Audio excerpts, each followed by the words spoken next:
जनगणना को लेकर सूत्रों के हवाले से बड़ी खबर है। देश में अगले साल मतलब साल 2025 से जनगणना शुरू होगी, ये जानकारी मिल रही है और इस पे 1 साल का वक्त लगेगा। मतलब 2025 से जनगणना का काम शुरू होगा, 2026 तक जनगणना चलेगी। ये सूत्र जानकारी दे रहे हैं 2025 से लेकर 2026 तक जनगणना का काम चलेगा और जनगणना के बाद लोकसभा सीटों का परिसीमन भी हो सकता है। यह भी सूत्रों के हवाले से बड़ी खबर है। परिसीमन की प्रक्रिया 2028 तक पूरे होने की संभावना है।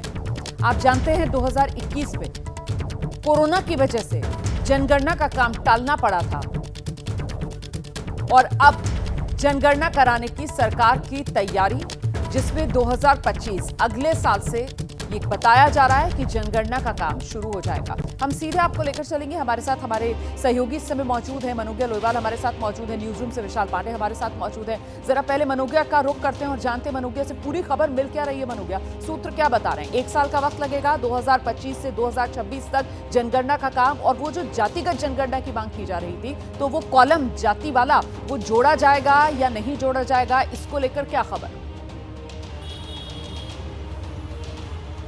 देखिए, आमतौर पर रोमाना जनगणना में जितने सवाल किए जाते हैं वो सारे इस बार भी रखे जाएंगे। इसमें डिटेलिंग कितनी ज़्यादा होगी इसकी अभी कोई जानकारी नहीं आ रही, लेकिन एक बात साफ है कि 1 जनवरी 2025 से इसकी शुरुआत हो जानी है। ऐसे में अगर जनवरी से होनी है तो इसी वर्ष सारी परिसीमन के काम, यानी कि खास तौर से एडमिनिस्ट्रेटिव बाउंड्रीज के काम इस साल खत्म हो जाने होंगे, जिसके आदेश दिए जा चुके हैं। दूसरी महत्वपूर्ण बात यह है कि सरकार ये बखूबी जानती है कि 2011-2021 में जो काम होना था वो कोविड की वजह से नहीं हो पाया।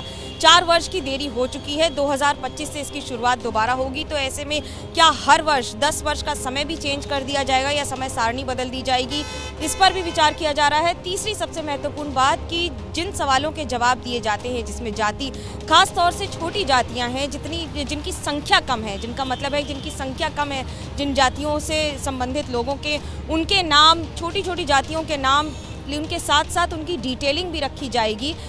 हालांकि इसमें जिस तरह से विपक्ष बार बार मांग कर रहा है कि जातिगत जनगणना हो, उस पर अभी किसी भी तरह का ये कहें कि फैसला नहीं हुआ। रहिए मेरे साथ, लौटूंगी आपके पास। विशाल पांडे का हम रुख करेंगे। विशाल, जो जानकारी मिल रही है सूत्रों के हवाले से 2025 में जनगणना का काम शुरू होगा, 2026 तक चलेगा, 1 साल तक जनगणना, और उसके बाद फिर वो जो डेटा है उसको एक तरीके से सिंक्रोनाइज करके और फिर वो डेटा शेयर किया जाएगा। मतलब आंकड़े सामने आने में कितना समय लग जाएगा, और जब ये आंकड़े सामने आएंगे उसी के बाद लोकसभा सीटों के परिसीमन से लेकर वो महिला आरक्षण तक सब ये अटके हुए काम, इनकी गाड़ी आगे बढ़ेगी। विशाल पांडे, बिल्कुल, देखिए, क्योंकि जनगणना के आधार पर ही बहुत सारे फैसले आगे चलकर सरकार ले पाएगी और जनगणना की तैयारियां फिलहाल जारी है। हालांकि जनगणना करने में कम से कम 2 साल का वक्त लगेगा, ये जानकारी हमें सूत्रों से मिल रही है, और 2025 में इसकी शुरुआत हो सकती है।